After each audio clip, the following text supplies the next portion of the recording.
Honest question, Gary, is it just me, or does it not feel like 3 years have passed since that onside kick up 11 in Ireland that sealed Scott Frost's fate? Yeah, I haven't thought of that, but as soon as you said that and I started thinking about it, time-wise, I guess it doesn't seem that long ago, but it's starting to have that Matt Rule feel like he's been here a while, even though it's only halfway through the season. It's been over a year, but you're right, it does seem like it's been longer than that. It seems like that team, which a lot of them are still there, was seasons ago, you know what I mean? Hit that like for us, guys, and tell us in the comments, who do you think is going to come out on top this week? So after our Northwestern research, I gotta say this would have been a perfect week to have Gabe Ervin Jr. out there. I feel like one of the weaknesses that Northwestern has is stopping the power run. And I'm not saying that Anthony Grant isn't a powerful runner. It just would have been really nice to have that gigantic sledgehammer to just carry the running game. We're not sure who's going to play quarterback, whether it's Ben Bryant or Brendan Sullivan. I think both are pretty nice quarterbacks, though. The issue I'm seeing for them on offense is that offensive line. 15 sacks already on the year for Ben Bryant, and Brendan Sullivan's only played a game and a quarter, and he's already taken 7 sacks. I mean, Howard was teeing off on him. Do you have a good feeling going into Northwestern week? Yeah, I do, and I don't think it matters too much who the quarterback is. I'm with you on the offensive line. I look at more from the running perspective. They're right around 100 yards rushing a game, something like that, around 200 passing. So there's nothing they're doing really at any level. Like when you look at the different rankings, when you go in and you look at the categories defensively where they're ranked and offensively where they're ranked, the only thing they're inside of like 50 on, I think, is third down efficiency. Everything else they're outside of 150 or something like that. So all things considered with what's going on with that program, the coaching change, it was kind of abrupt. The quarterback going down, I know they were, not to knock on them, but I mean, that's not a hot spot for transfers or recruits or whatnot. So getting Bryant from Cincinnati, so I'm assuming they had the same type of expectations and aspirations that a lot of Husker fans did for Jeff Sims at the beginning of the season. But with that being said, they don't really stand out or light anything up in any particular category. They have the same record as we do. They had an impressive comeback against Minnesota. They seem to be a team that, despite every reason and excuse to just collapse and be abysmal, they're still finding ways to win games, finding ways to stay in games. The final score of the Penn State game was pretty lopsided, but they went into halftime tied with them. So there seems to be like this grittiness, toughness, drive, will, whatever you want to call it with the team that I think in almost any other circumstance, all sports, I kind of scoff at that. To me, it just comes down to who's better, who coaches better, who stays disciplined, who makes the least amount of mistakes. But Nebraska's Achilles heel for so long has been teams that won't go away, and they find a way to go away. And I think we're starting to see that change a little bit under Rule as the season stretches out. So I'm not as worried as I would be if this was like the same situation with the same team and coaching staff we had last year. But it keeps me from just all out being super confident that Nebraska's just going to roll them, but I expect Nebraska to pretty much roll them. I mean, the way Nebraska's defense is compared to what they've seen, and ranking wise, when you compare Nebraska to a lot of other schools, a lot of people say, well, look at who they played, or well, they didn't look that great against Colorado in the second half, or this, whatever. You do different things like that, but I don't think enough credit or attention is really being paid to what the 3-3-5 that Tony White has brought, what that's doing to coaching staffs on the other side. It's really confusing. It seems to take them a while to make an adjustment or two that are critical adjustments, and then by that time I feel like White's making his own adjustments or doing some other type of a disguise or bluff package or things like that. So I think things like that, I think our defense is going to just completely stifle them. I wouldn't be surprised if this is a shutout game. If Nebraska gets sloppy, it's kind of the same thing we talk about a lot. If they get in their own way and have dumb penalties or turnovers, and Northwestern's getting multiple tries inside the 50 like some other teams that we've played have, then yeah, things are going to change. But if Nebraska can play a clean game, if they can have that kind of like tenacity or aggression right out of the gate, like it took them that first drive until they held Illinois on that goal line stance to really get it going. If they can find a way to just start the game with that, I think you can kind of allow your offense to be your offense. There's Satterfield talked about it, things like that.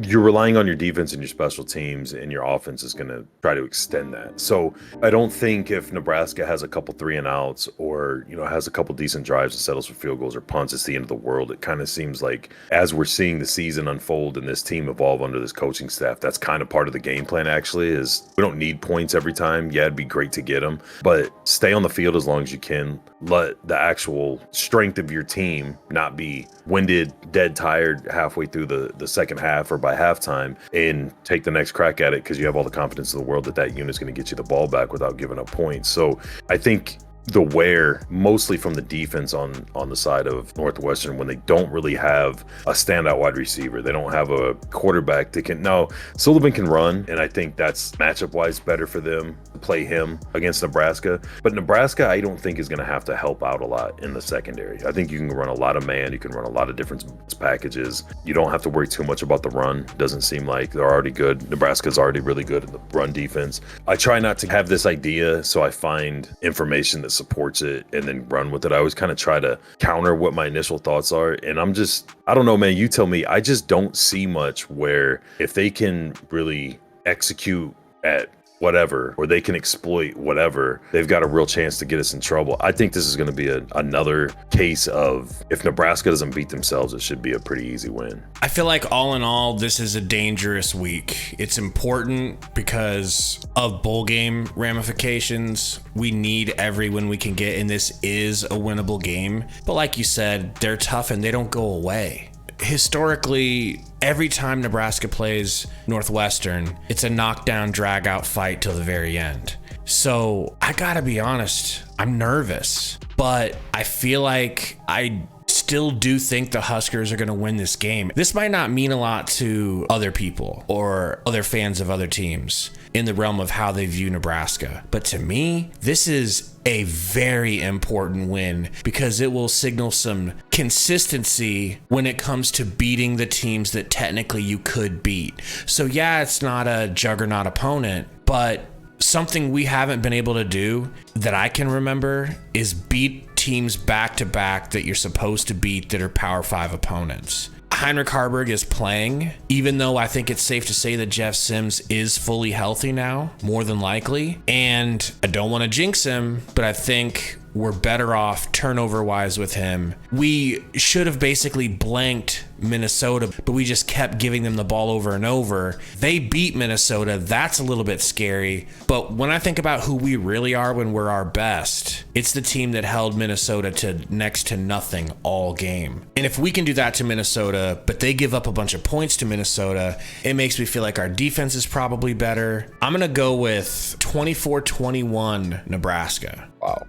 Is that a lot of points? Yeah, I haven't looked yet. I saw that Nebraska's favored by 11. I don't know what the over and under is, but I think that's a lot of points. If Nebraska without a bunch of mistakes, like if it's just regular lineup and it's fairly clean football both sides of the game, both teams, Nebraska allows Northwestern to drop 24 on and get into the 20s on them, I'm gonna be highly disappointed regardless if we win or lose, just because of how good our defense is and how much of the focal point. Every good team, you look at them and the first thing you look at is quarterback, and you look at, do they have a stud receiver, stud running back, multiple ones, tight end, whatever. With Nebraska, it's all starts and ends with the defense. What's your prediction then? Yeah, I would agree with you more, not completely, but I would agree with you more on the whole close games with Northwestern, Nebraska not beating teams they're not supposed to. I know a lot of people were disappointed in the way that Nebraska won that Illinois game. I really see progress in a lot of the little things that all need to happen for the big picture to get better. You know what I mean? Like, and I could be wrong with that, but it's just kind of what I'm seeing when,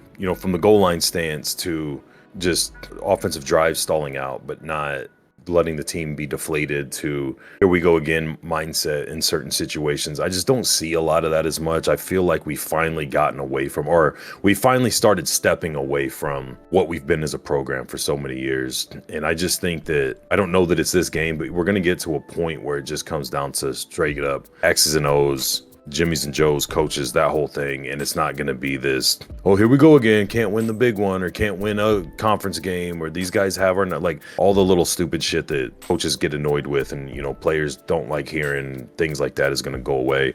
I honestly, man, I think this is a really good chance for them to kind of widen that gap away from previous systems and coaches and seasons and whatnot. I'm kind of looking for a little bit bigger game, man. I think I wouldn't be surprised if we finally get a defensive score. Man, as far as Northwestern, I really want to just say that they'll blank them. I'm going to go Nebraska 34, Northwestern 3. I don't think they're just going to every possession score, but I mean, I'm kind of feeling that a special teams or defensive touchdown, you get 2 or 3 touchdowns over the course of the game, probably more so later in the game than early on by the offense. A couple field goals, but like I said, I think the defense is going to really kind of have a field day, especially with Reimer being back. That'll help if Sullivan does try to get loose. I think the things Tony White's going to be able to do are going to almost be like he kept talking about taking the leash off of players last game. I think this is the game where you could see Tony White kind of not have the leash on his guys or Rule have it on him as much. And you could see some different disguises, a lot of blitz and a lot of pressure on the quarterback, because I really think we could just get away with a lot of man-to-man in the secondary and not have to worry about getting beat or them being able to exploit that with anything. Well, you've heard our predictions. Tell us yours. We'll see you guys for the live stream Saturday, 2:30 Central. Until then, go Big Red.